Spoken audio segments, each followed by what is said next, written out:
bantu banjye muraho mumeze neza hano baridofisha nk'ibisanzwe murakaza neza ku Burezi Rwanda TV. None ahangaha rero hamaze kuba hasorwa itangazo rya iAccelerator kufatanye n'Imbuto Foundation hano mu Rwanda. Iri tangazo rirareba abantu bose bafite ibitekerezo by'imishinga ariko bakaba barabuze uburyo bayishyira mu bikorwa. Rero hamaze kuba hashyirwa itangazo cyangwa se bongera extendinga igihe aho iyi mishinga yanyu ishobora kubyara ibitekerezo byanyu bibyara imishinga babishyira rwose bakabaha aba trainer bakabahereza aba mentorship yewe rimwe na rimwe bakabahereza inkunga yo gushyigikira iyo mishinga. Kubw'izo mpamvu rero hano bamaze kuba bongera gushyira ku extending cyangwa se kongera igihe cyo kwaplayinga ku bantu bari baracikanwe.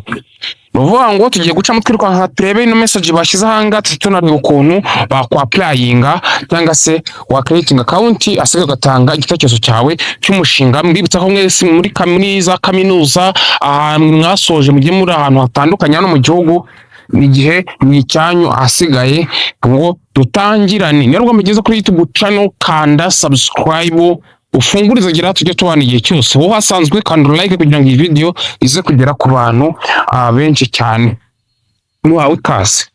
Rero hano bavuze bati igihe cyo kwiyandikisha cyongerewe. Gusoza kwandikisha umushinga muri iAccelerator icyiciro cya 7 ubu no kugeza tariki 30 Mata cyangwa se 30 z'ukwezi kwa 4 2026 nusoza umushinga wawe ubundi wiyandikishe udacikwa n'aya mahirwe.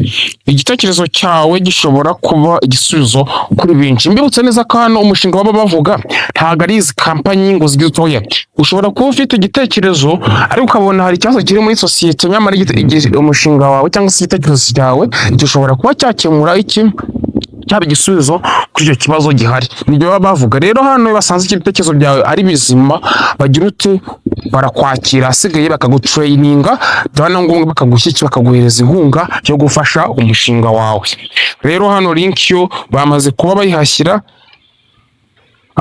Katugire rero katufungure ino link turebe ukuntu bigenda. Hagati abantu benshi bari gutera imbere kubera internet. None ubwo utegereje iki?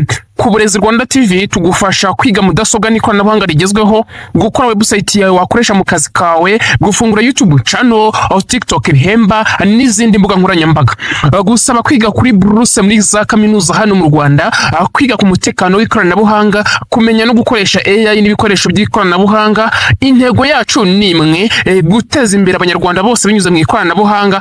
Tugira tuti uburezi, akazi na technology byose ni ibyawe. Kanda subscribe ku Burezi Rwanda TV, dukurikire ku mbuga zacu zose, dukomeze kuzamura umuryango mugari w'Uburezi Rwanda TV. God bless you, Imana ibarinde. Tayari murabona ko twamaze kuba tuhagera muri Imbuto Foundation.org.rw. twamaze kuba tuhagera. Ikintu cya mbere hano uhita ukora uri kubona arakubwira ngo waba ufite imyaka 20 imyaka iri hagati ya 18 na 30 waba urwiyemeza mirimo w'urubyiruko uri hagati y'imyaka 18 na 30 ese ufite umushinga ufite watanga ibisubizo birambye ku bibazo bibangamiye ubuzima bw'abanyarwanda. Gahunda ya Innovation Accelerator yagarutse ku nshuro ya 7. Aya mahirwe nta gucika. Icyiciro cya 7 cya iAccelerator kizashyigikira imishinga yibanda ku bibazo bibiri. Icya mbere ni ukunoza imitangire ya serivisi n'amakuru y'ukuri ku buzima bw'imyororokere ku rubyiruko, hibandwa ku gukumira ubwandu bwa virusi itera sida ndetse n'amakuru na serivisi bijyanye n'ukwezi ku mugore. Cya kabiri kongerera urubyiruko ubumenyi ku buzima bwo mu mutwe no gushaka ibisubizo birambye mu gukumira akato gahabwa abafite uburwayi bwo mu mutwe. Ikitonderwa rero imishinga yose igomba kuba yerekana uko izita ku rubyiruko rufite ubumuga.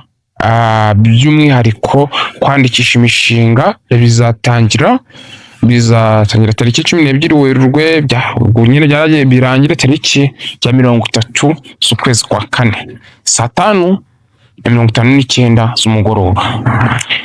Rero ushaka kureba ibisaga wakandana, ariko katwaje twitandikira handitse ngo iyandikishe hano yandikishe, nagukandaho kategereza akakubwira ngo shyiramo email yawe, password. Noneho ku bantu musanzwe mudafite account, murabona hano hasi haranditse ngo create an account, naho arangiza ukandaho, ariko hano barakwereka ngo select your language. Katwara urugero niba uhisemo nka English, batubwira ngo the language you select cannot be changed after account creation. If you need to change your language preference, you will need to create a new account with a different email address. Please choose carefully. Nuramuka uhinduye ururimi ugashyiramo nk'icyongereza cya Kinyarwanda, nta bushobozi uraza kugira nyuma yo kongera nyuma yo gucreatinga account, kugira ngo ubugere nuko bisaba kongera ugacreatinga indi account nyuma yaho ifite email itandukanye niyo wari ufite bwa mbere. Aduhitamo Ikinyarwanda twese tubasha ku hambere bavuga ngo enter your email address, kabiri password, gatatu ururimi, then ugahita ukora create account. Nimara gukora create account rero urahita ugenda winjire ukomeze tundi step. Ugira ikibazo aze kunyandikira muri comment, mba nashyizemo akanimero ka WhatsApp, kwandikira Uburezi Rwanda TV kimi yabwa igufasha nta kibazo cyane rwose. Mwibutsa kujoininga WhatsApp channel yacu, murebe muri comment irimo link. Bye bye rero, God bless you, Imana ibarinde. Uburezi, akazi na technology byose ni byawe.